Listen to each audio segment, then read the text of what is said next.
Welcome to the second episode of The Gift of the Jab. I'm with my coach, Dave Roche. Dave, thanks for being on with us today. We're in Florida preparing for the fight on Thursday. But for those who don't know Dave, he's a pioneer of the Irish MMA scene. He's one of the most old school guys there is. And it's a great to have him on today. So thanks for coming Thank on with us, you. Dave. Much appreciated. So I just wanted to get into how you got into MMA, and more importantly, I know what kind of got you into it in terms of your Ballymun's street cred and all that jazz. So Dave is known for being a bit of a tough guy around Ballymun back in the day. So Back in the day. why don't you tell us about some of your Exploits. your experiences, your exploits, and kind of how you got into like fighting and kind of like all that stuff as a whole. As a kid, my mum put me into Kempo karate Right. and judo. I played around with both, and then I graduated into boxing, and I was kind of always into fighting. And as a kid, I was a bit of a loner, so I was bullied somewhat. There used to be another gang in Salog, and they'd be after me all the time, and I'd be like, oh shit! So I have to learn how to fight to beat them. Yeah. Because I'm fighting multiple guys. And I think that's kind of started off like, I know I had a bit of reputation for street fighting, but as a teenager, but that was kind of where it started. Yeah. And I was in a lot of like straighteners, they'd say, but I thought I was still a straightener. I still say a straightener. Still a straightener. So I was in a lot of straighteners, and we'd like fight after school. We'd fight on the hill. Getcha, yeah. So like I did a good title of King of the Hill. So it kind of made me popular, and I liked that. Getcha, yeah. So then what did I do?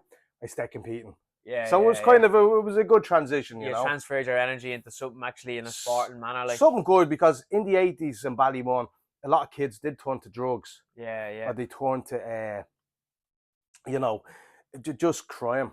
You know, so my energy did go into martial arts and fighting. So yeah, it was very healthy for me. And then do you think then as well, because of what you were seeing going on around you, the fact that you were in a martial arts club and you saw the positives that was bringing to you, it was steering you away from the crime and the drugs? Absolutely, yeah, absolutely. You know, because I came from a single parent house, right, holding the flats in Ballymun. You know, in the 80s, tough, yeah. It was the roughest kind of part of Dublin at the time. Yeah, and single mother and everything. So we would have been easy pickings. Get you. So martial arts, I feel, directed me in a real positive way. Get you. Brought me down a nice path.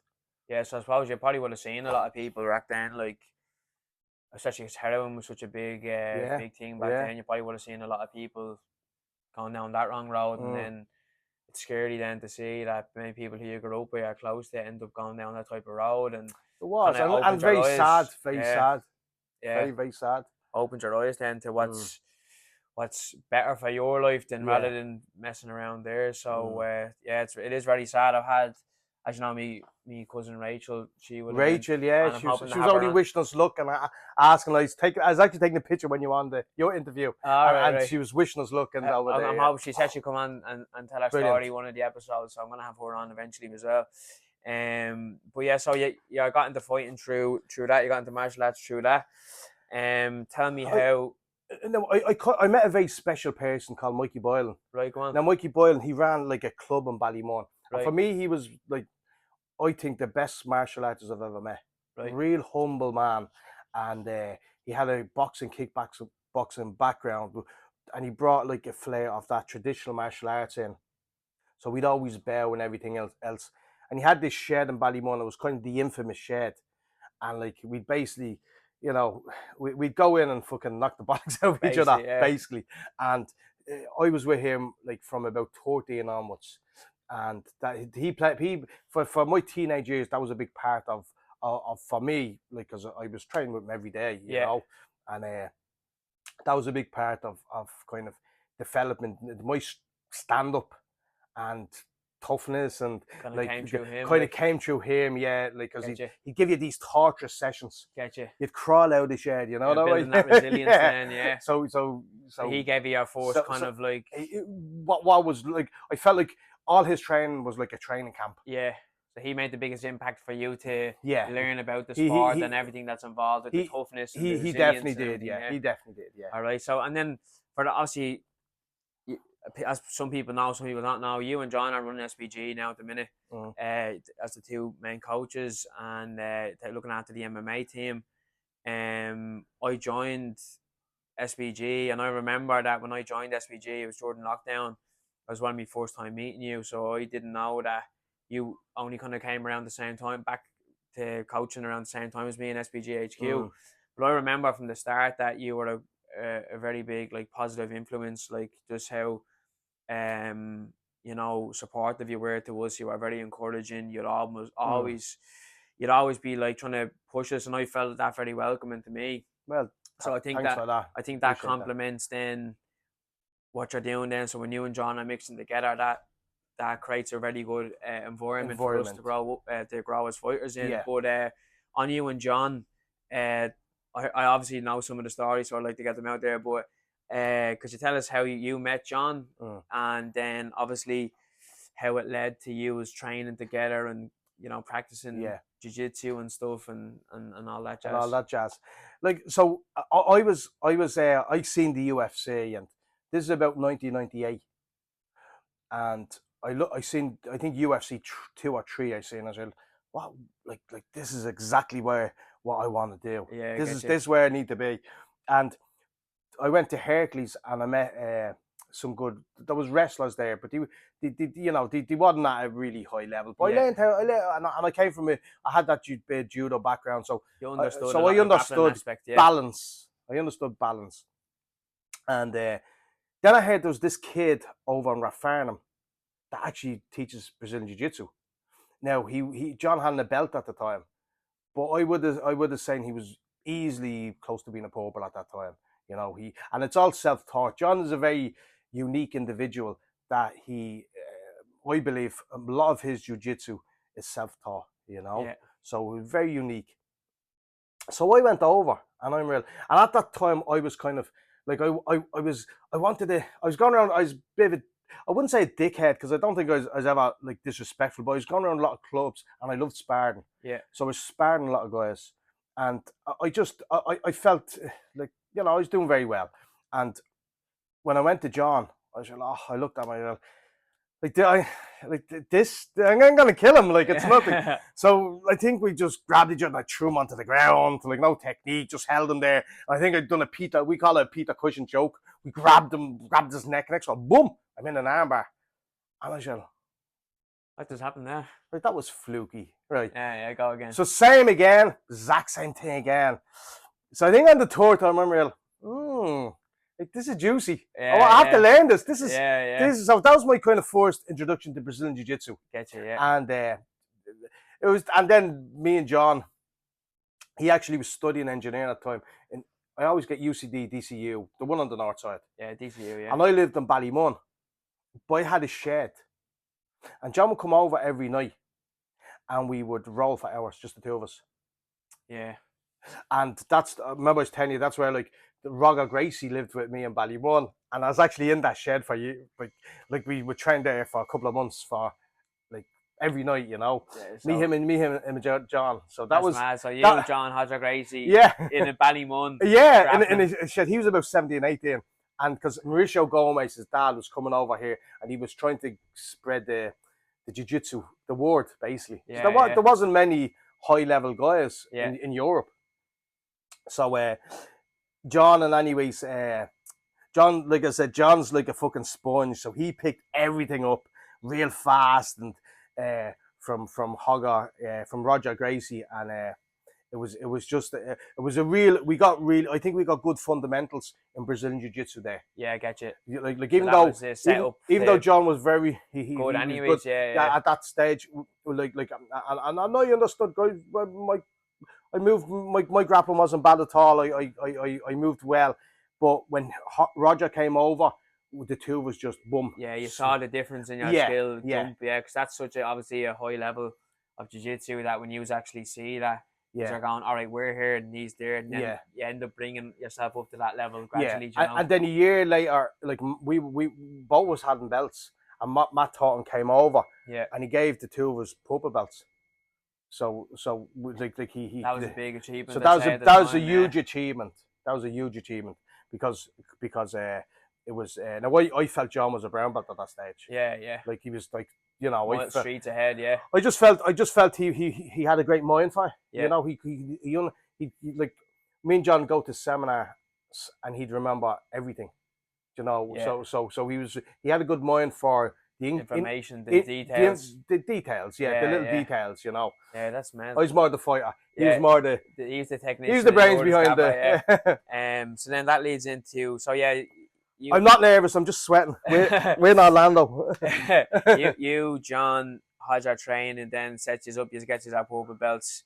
Take me into your fighting career. So when did you have your first MMA bout? And for those who don't know, Dave has had some very outlandish type fights back in the day. Some bare knuckle style, old school fist fighting. So Dave, like I said, Dave is a pioneer of the sport, and he's been around the game so long that there was almost no rules back when he was fighting. So it was a different type of era. Like I was 80 kilo and I fought a guy who was 120 one time. Yeah, like a huge guy. Now he wasn't very good. Yeah, but principally he's fucking. He was a huge guy. It shows that the rule sets back then were a bit different weird. Mentality as well. Like you just were there to fight regardless. You know what I mean? Well, I enjoyed it. But, like we were fighting for peanuts at the time, and we just loved the sport. You know. That's we loved fighting, and that was it. You know. Yeah. And what was your most memorable fight back then that sticks with you the most? Is there any ones that stick in your head? Like, I suppose the big, like in 2003, I actually won the British title. Right. And that was a big one because I went to England and I heel hooked the guy, I think, in under a minute. Right. And that was a great achievement. Yeah. You know. Yeah. So that was a really good one. You know. Like Dave, Paul Ramsdale. Dave would have fought when there was no tapes, so you know what I mean. No. And I know, and Sherdog don't record them. That's like when you know it's old school. Yeah. But yeah, so you did a bit of a stint then in London Shoe Fighters. So was that around that time that you were over there? Well, we done a lot of travelling. So I done a lot of travelling at that stage. We trained the London Shoe Fighters, but a lot of teams. Yeah. You know, because we were always trying to learn. Get you. So different methods of different people. Styles. We were I personally was always very open to learning new things, and I still am. I'm all like, if someone comes in, I see something, I wanna know it, you know. Yeah. So that was it. So traveling was a big part, and competing and stuff like that. But I've always been with John. Me and John were we were always rock solid in a what's the word partnership in a sense. In a partnership, in a sense, yeah. We were always very close. We were always very close. Yeah, we were always very close. I think there's a certain bond that comes with your teammates. Now you can knock the crap out of each other for ages. Also, I just want to apologise if you hear that mad loud buzzing noise. I don't know what's going on out there, so hopefully the microphones don't pick it up too much. But it's gone. It's over with now. We'll probably be back on in a while. But we got back to you. So there's a certain kind of relationship that bringing.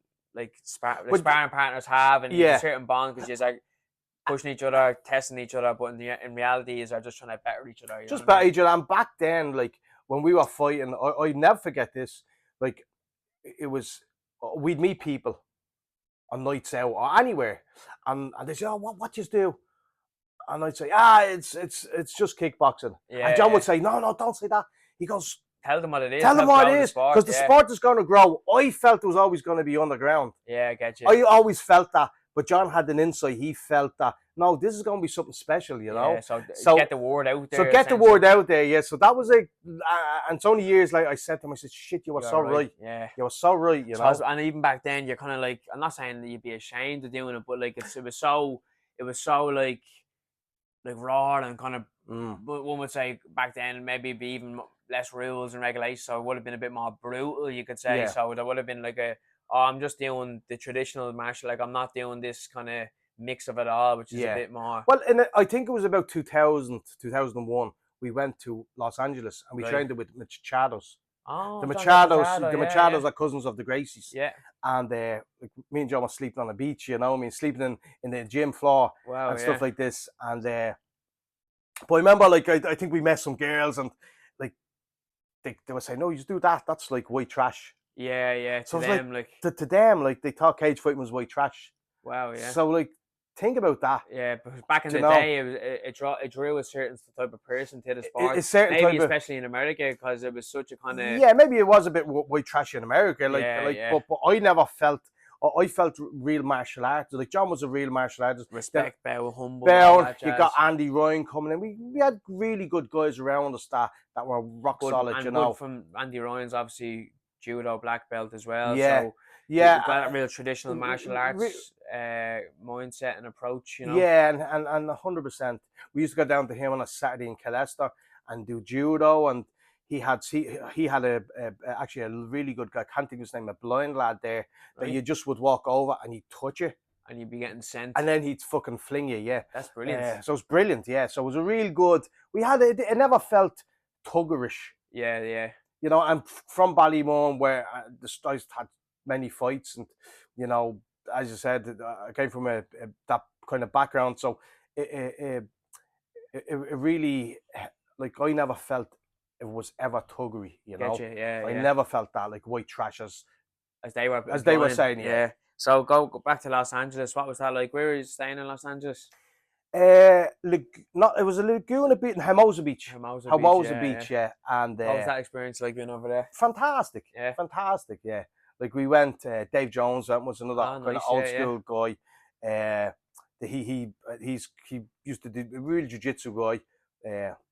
But yeah, like it was fantastic. It really was. Like That's good, yeah. we got to meet you got to train with the best guys in the world. Yeah. You So know? that was an eye-opening Yeah, experience. best jiu-jitsu guys in the world, you know. And here, So. did you go around any of the hoods or anything like that when you're over there? Right, so I don't know if I told you this story. So yeah, so me and Dave Jones and John were driving, Right. and we went. You know that song like Inglewood up to no good. Yeah. So we were actually driving through fucking Inglewood, Right. and this like copper comes up to us and he goes like, 3 white dudes in a car driving through Inglewood. Like, what you's up to? And we tried to explain. He goes, just stop. You're gonna get shot. Leave. So he goes, Jesus. go that way, and leave. Because we're driving around in circles and I'm just looking out, and there's loads of black lads kind of looking at us, and we're like going, let's look. It's like, geez, because back there, geez, we've loads of black lads in the gym, so this will never come across racist. But like, I've never seen so many black people in one street, because I'm like, first time I really travelled outside Ireland. Yeah.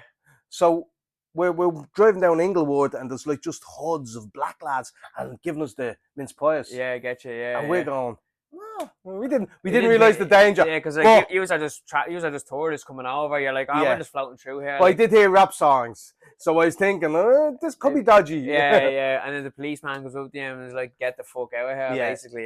Yeah. That's gas. Leave. But so that was, he's made it out of the hood alive anyway. Barely. You got out of the hood. But so then take us forward to actually, I want to go over this because I remember you telling us the story, your BJ Penn story, where it was a BJ Penn where you went out on a night out, and so John basically got into a real fight with BJ Penn. There you go. So go on. So BJ Penn came over and he was training, and he was doing this trip around Europe. Yeah. And it was fantastic. And you know, again, great opportunity to learn from, I think, was he the UFC champion at the time, or just about? I'd say he probably was. I can't remember. Yeah, or on his way up anyway. Something. No, I think he just was. But he was traveling around Europe. They're doing a documentary on him. Right. And we were training him, and then they went on a night out drinking, and I left early. I think I wasn't feeling well or something like that. And then John calls me and goes, I'm after, like, I'm in a fight with BJ Penn. He wants me to go outside. And I'm like, go outside, test yourself. Do it. I'm on the way. Keep him there. If we don't fight, I will. Oh, Jesus Christ. It was just silly, you know what I mean? Because we always wanted to test ourselves. Against the best. The best. And if we lost, it was great. Like, it was like, what, John, what, how did I lose there? What happened? You know what I mean? So we always wanted to kind of better ourselves. And that was their way of doing it. By, you know, getting beaten up by the best guys in the world. So there's no harm in that. So did you end up going up, calling out to them, and I called out to them, and they were all hugging and kissing at the end. So we high-fived. Yeah, typical, it was great. Typical lads, isn't it? Like typical lads. Yeah, having a disagreement. Everyone's like BJ's a bit old, but we're very young at the time, and we're a bit juvenile. Yeah, that's it. And as I just thought it was a good story to get across. So that was so you end up you're doing all that type of stuff. What made you get into coaching it? Did you always think you were going to be a coach, or did Do, it just kind of naturally happen that way? do, do you know something? Back in the day, I was actually helping coach the pro team Get you, yeah.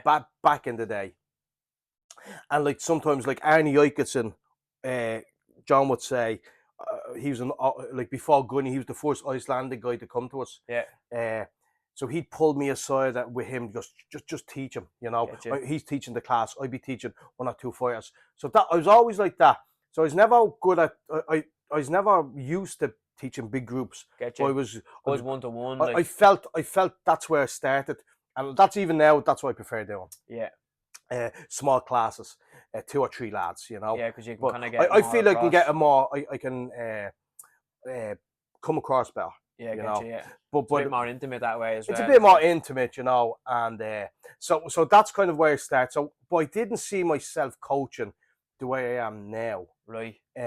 Like we've probably one of the biggest teams in Europe, you know. Yeah. So you know, I never felt I was doing that, but it just kind of a few things fell into place, and again, me and John, we're like best friends, and It kind of just works, doesn't it? 25 years, and the works, and we work very well together, and like you know, like on the coaching side of things, he's taught me so much Yeah. on how to coach, because he's coaching so long. Yeah. I think he's arguably one of the best coaches in the world. Yeah. So for me, I'm learning how to teach a big class, Yeah. Yeah. how to come across, what to say the right things, and What way to project yourself? what way to structure a class. Get So you. so that was a great learning experience for me over the last, I don't know, 5, 6, 7 years that I'm at the team. It's how to structure classes really good, you know. Yeah. And I think we do a good job at that. No, You know, 100%. And yeah, that's what I was saying to you earlier on. Like your like one-to-one approach is brilliant. Like I felt like from day one when I came there, you made me feel at home we because definitely clicked. I Yeah, didn't really know much about the club. I was kind of there, and yeah, you know, I didn't because you were quite active with us like mm, then as well. I didn't want to be like mm, hanging out with John either because I, yeah, you know, I always had this thing of right when I joined a new club, I want to earn everyone's yeah, respect. So I didn't want to be like mm, trying to like being all like nice, you know, because I yeah. thought that might come off as But I think unauthentic, you know. yeah, So I was kind of like, right, I'm gonna stay silent, yeah, work silently, and people yeah, will notice me work and yeah, notice you know, the results I'm getting over time. And then when I came, I didn't really have that choice because you came and you were just yeah, kind of straight away connected with me, and I was like, all right, well then you're noticing it every day because mm, we had that relationship. So I mm, was like, right.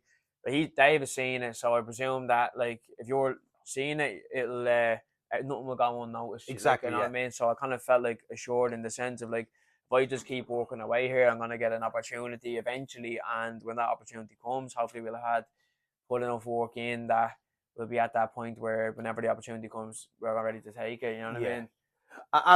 And that's like for you. You did take the opportunity.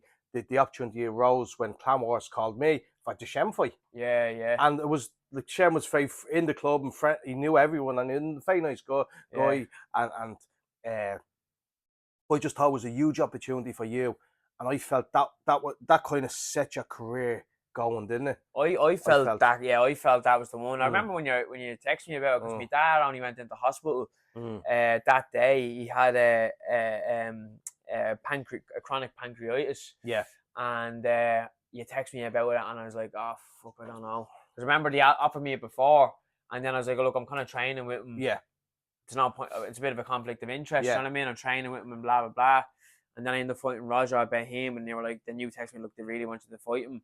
But I remember my dad went to the hospital that day, and I was like, look, give me a while. And then I thought about it, and I was like, fuck, because we knew my dad was going to be in hospital for a few weeks, and I was living with my dad at the time. So I was like, I can either take the fight and distract myself, do you know what I mean, yeah, and put all my energy into that, or else I can sit around and lounge about the house with no goal or whatever. So I mm, was like, fuck it, I'll just do it, do you know what I yeah, mean? And I was like, because I knew that I had beaten a lad like Shane with his reputation, with his like undefeated win streak, that will catapult me into a better opportunity. And sure, the night went as well as it did, and mm, that set off me Bellator yeah, stint initially. But yeah, that's how I remember when you said it, you were backing me. You were like, "Hey, you can do this." You know what I mean? And I really did feel the belief that you had in me, and I was like, "Fuck it, I don't want to let you down." It's like we're out there getting this far, so. Yeah. But that's the sport, isn't it? You take opportunities. You take opportunities, and as a coach, it's very important to be honest with the fighter. You say, "Listen, I see, you know, I know your level.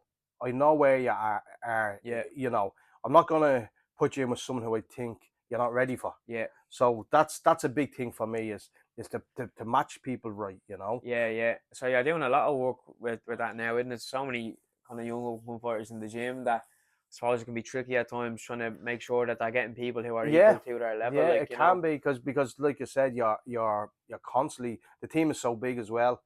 Yeah. Like so you have to just be on it. Like I said, like when we not apart from coaching, a lot of the times I'm nearly like a manager outside it because I'm talking to promote. You know this because I'm talking to promoters and promotions all the time. Sure, that's what matchmaking. Yeah, like when John was on to us there recently, he's like, "Sure, like me and Dave are kind of like your unofficial managers." You know what I mean? And boys, like in my own house, like I'd rather no one else to do it because I work with you every day. And you trust we us. have a certain level of trust. You have seen the work I'm putting in. We all get on great. We're a team, so like I'd rather keep it in the team. So that works out well in that sense. But I just want to get on to, right, because this is funny as well, because we're only talking about it there the other day, that, you know, like, and maybe it was this morning or whatever, but the Chinese guy. What was this? The year they tried to kill me. Oh well, that's one. Go on. No, was that it? No, we'll touch back on that one because I think that's a good story. Go on. Oh, is it? I thought it was that one. We're gonna get to what I was gonna say in a minute, but tell that one there. That's a good story. Yeah. So back in the day, like you'd get a lot of like challenges, like they used to call like the Gracie Challenge. Yeah. So like people go into the Gracie's gym and want to have a straightener. Yeah. So like this a big fucking Japanese guy, and he was actually a good martial artist. Like he could do all the Van Damme kicks and he spin and all this type of stuff. And he had a bit of judo, so he wasn't as like he could fight, you know. Yeah, I get you. So but he knew no groundwork on it like that. Yeah. So he wanted to come in and challenge someone. So John says, "Look, Dave, look, I was the gym fight at the time. Yeah, okay, you were the gym enforcer. You're the enforcer. You have to get past me." So me and him basically had a fight. So I came out, hit him a few times, took him down, mounted him, and armbarred him. I think I slapped him, I punched him, and armbarred him. Right. So John he got up and he was very upset. Right, getcha. And then he said he wanted to do it again, like when we expect that. Yeah. So we done it again, and I went a bit hard on the punches and the thing, and John goes, "Go easy, go easy." So he stood up and he's really angry. So then he says, "I want to go again." Right. And I says, "John said, just go really easy on him." So anyway, same happened again. Got him down, mounted him, and this time I was kind of taking it easy. I said, I'm not going to slap. I think I was just slapping him like that. And he goes, "I'm going to do this, and it's your fault." And I says, "Do what?" So we got his finger and rammed it straight into my ear. Fucking hell. So, and he left it there. So I'm in happy days, took it, and I armbarred him. That was a dry willy, not a wet willy. He was a dry willy, yeah. Mean bastard. So anyways, yeah, I armbarred him. So then when he got up, he says to me, "You made me do this." I said, "Do what?" And he says, "I'm after using a Dimac death touch on you. And you have 3 days to live. Your brain is going to turn to liquid and come out your ears." And I went, "What? What the fuck you on about? What are you on about?" I said, "You should have told me fighting to the death. Okay, because I'd have killed you." So, but like I didn't realise that we are fighting to the death. So anyways, this is before Google and all. So I'm fucking thinking, he left, and then I said, John, what do you think of this?" And he goes, "Dave, don't be silly." He goes, That's do you bullshit, really think you're going to die in 3 days? From a wet willy? From a wet willy in the air. And I went, "Well, I don't know. I don't think so." He goes, if he wanted to kill you, he was so worked up. He'd have got a knife and stabbed you. Well, no, he'd have done it 5 minutes ago if he could have done it. Yeah, if he had these special moves. Yeah. He'd have killed you because he was so upset. Yeah. He said, "So no way are you going to die in 3 days." Now, that was the longest 3 days That's of my the life. a big black omen is like, oh, No, listen. If you don't do this, you will die in 3 days. You know, like. I went to Eason's. Back then, you couldn't have Google. So I went to Looking Eason's. at all the books. And guess what's in the book? This fucking is Japanese death touch. Finger in the ear. And you do die of a brain hemorrhage. What? I was it's in Yeah, it. but you must have the. It's in Dimac. Yeah, but you have to stick it. You must be sticking it Well, a good fucking 10-incher into the ear. It's bullshit. Right. It's bullshit. It doesn't work. Right. Like, Jesus Christ, now, I'm saying that, and next one, these ninjas be after me with fucking look at the death touch me. Didn't happen to Bruce Lee. But anyways, it was in the book. So that, I'm thinking, you're getting deep in it then. Well, it was the longest 3 days of my life. Yeah. I didn't sleep for 3 days, and I'm waiting, like, you know, it was pretty stressful. Sleepless nights. Yeah, it was pretty stressful. But anyways, it didn't. I'm still here to tell the tale. I didn't die. Maybe if you did give you a wet willy, it would have went that bit deeper, and you could have got extra little. Maybe he just maybe me to get the stuff cauliflowers on the inside. Maybe that helped. It did, maybe, yeah. But so, anyways, that was a weird story, wasn't it? Yeah, but it's a brilliant story. But that's one of many. You have loads of little stupid ones like that. If you any pop into your head in the meantime, do tell. Well, we were just talking this morning then about like MMA and fucking like just the life we live. Do you know what I mean? Sometimes like because I'm in a perspective now where it's like really work for me now. So I kind of, you know, when I was coming up, I used to be like, it used to be very like exciting, and not that it's not exciting for me. I still get very excited by the opportunities I have, and sometimes I don't appreciate them sometimes because I'm like, oh, it's just work and I'm here to get my job done and blah blah blah. But then every now and then you'll put it into perspective and you think, like, I'm in Florida here. Yeah. So now I'm doing this. So me and Dave were chatting earlier on, and we're just talking about this. But like, what do you take?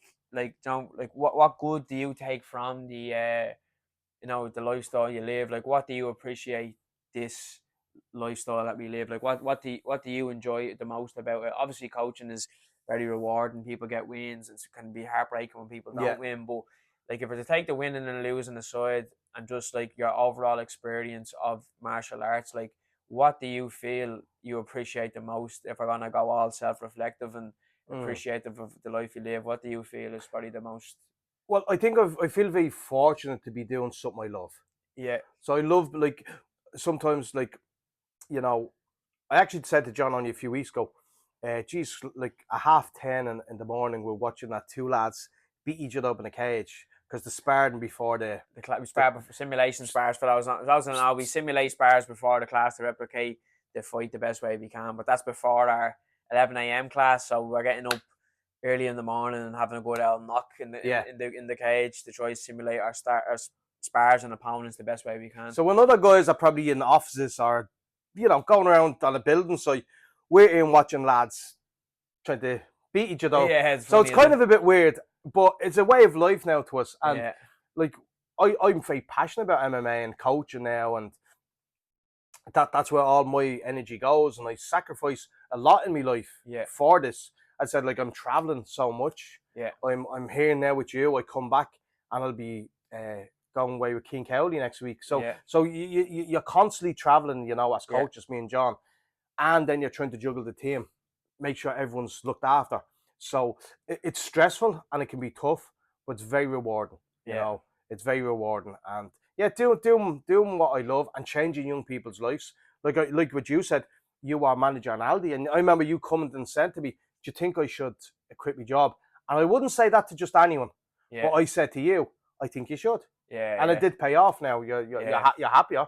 I know, and it was one of them things where, like, I knew I should have done it, but you know, if I had a few people say it to me, like, who obviously more of senior figures, because obviously my mates would be like, "Oh, just do it." We don't really think about the consequences. But when I had like a senior authorities, like the likes of yourself, John, Barry, saying to me, like, "Do it, you could do this." You know what I mean? Like, and then I just had to clear it with me ma. I was still in my mid-20s, and I still had to make sure my mammy was okay with me quitting my job, and but we made it work. But like, that's I sometimes I think about it as well, and like every now and then I'll just reflect, and I'm like, fuck, I've been to New York, I've fought in MSG, I've fought in, this is my second time fighting in Florida, I've fought in Malta, I've fought in Wales, you know, I've fought in I nearly potentially fought in Japan. I Yeah. fought in Dubai's first ever MMA show. We're getting to Now, see the world, and we're getting to travel and yeah, like meet great people, and I think and like that, you're meeting great people, you're socializing, you're creating a network of people along the way, people who you make memories with, and Yeah. if you ever went to that country or whatever it was, you'd have someone to reach out to. You get friends you can everywhere. hook Yeah. up with them, Yeah. or they can do you a favor, or likewise if they're in your area, you can do them a favor. So it's a kind of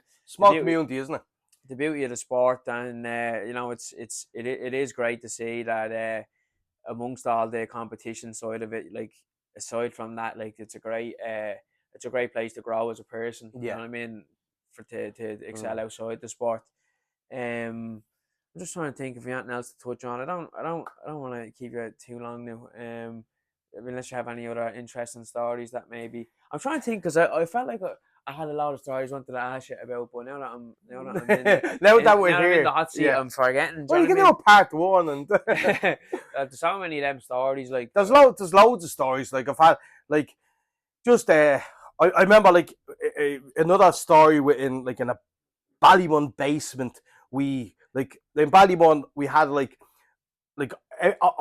people would be looking down, from the flats, up from the flats, yeah, and we had a tournament at Kumite. right, get you. So we had a tournament that like it was basically like 16 guys come in one day, like, we all who's the winner, the best, like, and yeah. I think you got $1,000 or something like Jesus. that, and like there was like 3 or 4 ambulance called. Right, So the neighbours are looking out, going, "What the fuck is going on down there?" There's just ambulance coming to this thing, and guys are being carted out. Wow. So like that's that was a weird one back in the day. So that was a weird one, So loads of crazy stuff like that I've been involved in, and it kind of makes your life a bit. You look, like, at the time it seems not normal, but it's definitely, I look back with fond memories, and it makes me laugh, and I think of some crazy stuff that you would see, like it kind of led me to here. Yeah, I get you. Because if I didn't do any of that, I wouldn't be here. Yeah. I wouldn't be here in Orlando, ready to, you're in this tournament now. So that all brought me to here. Yeah, I get you. It kind of shaped the person you are to. Yeah, and my mentality, and even though that was just a small, like, kind of tournament with a few crazy people, in a Ballymun shed, it helped me prepare me for what was to come in the future. That's brilliant. Right, we'll kind of, I think we'll leave it there. I wanted to touch on one last question for you. So, like, back in what would you have said? Like, was there anything that you would have said to your younger self to maybe prepare yourself for where you are now? Like, would you have done anything different, or are you happy with everything that went the way it did? Like, or is there any advice you maybe would have said to your younger self with the knowledge that you have now? And then second to that, then, is there anything that you have, or like things that you want to do with yourself, either inside the sport or outside the sport, before you reach an age where you want to tap out? Like, yeah, they're 2 great questions. The first one, what would I tell myself? I would tell myself what I say to all the young guys in the gym: don't be putting stress on yourself in life, not just in martial art life, on what you want to do. It's good to have a plan. But plans break all the time. Life doesn't go the way you want it. So don't stress the small stuff. If that makes sense. It can make mountains out of molehills. Yeah, don't stress the small stuff, and you're gonna go through life, and there's gonna be bumps, and there's gonna be ups and downs, and do the best with what card you have at the time. You. And then the second one, where do you see yourself? Like, what would you like to have for yourself to walk away with? Like, is it few world champions, coach a few world champions, or is it just to say you did it and to be happy with I don't have any like I know there's a lot of guys like the aspirations. Of course, it's nice to have guys win titles and do everything else, but I genuinely do get I get when you see guys come into the gym, and then you see them a year later, and they're happy on themselves, or they're competing, or they're doing things. Like Jordan Carradine, he came to the gym last week, and he wasn't really last year. He wasn't really competing, and then he went. We went to Copenhagen a few weeks ago, and he was all out. He lost like 15 seconds in the fight. Yeah. But now it's not that really. I see a big motivation in him to compete again. So Yeah. kind of got him competing. Get So you, that yeah. was a real motivation for me as a coach. Yeah, because you So saw the impact I had on him. Like, of course, everyone wants champions and it's good, but yeah, like again, like the first bit of advice I gave, I'd say that I'd remind myself there's going to be bumps along the roads. We're going to win some, we're going to lose some, and it's. What would I want at the end of it? Just to have a crazy journey, yeah, and you know, I've met some, had some great students who I hope are friends for life, yeah. and I know. I hope in 20 years you can be bringing me for a Guinness. Do you know what I Oh, mean? we To the will do. local. Don't worry. So stuff and talk about the old days. That's it. So That's it. that's good enough for me. Yeah, that's. Do you know what I mean? That's lovely. Yeah. Right. I think we'll leave it there. We won't go too long. It's about what the time you had, about 40 odd minutes. So thanks again, Dave. Plenty good conversations. Plenty of I'm good sure I'll probably conversations. have him back on in the future, tell him more stories once we start jotting them down and remembering what cool stories. I've loads, there but is. we kind of like just. It's hard. Yeah. It's hard to think of them on the spot. They kind Yeah. of come naturally sometimes. Yeah, But because we'd be shooting the shit talking, and then it's just they like come the out, conversations we do have when the camera isn't on, they be mental as well. Yes, So it's we probably, did talk about aliens and the pyramids and everything. we could So go, and I think Yes. that's. I think everyone can go on for days about that. So we'll save that for a different one because that could be just a podcast topic in itself. yeah, Kind of want to touch on the martial arts here with Dave, but nice one, Dave. We'll leave it at that. And if you've watched this episode, thanks for tuning in, and keep your eyes peeled for the next episode. Thanks.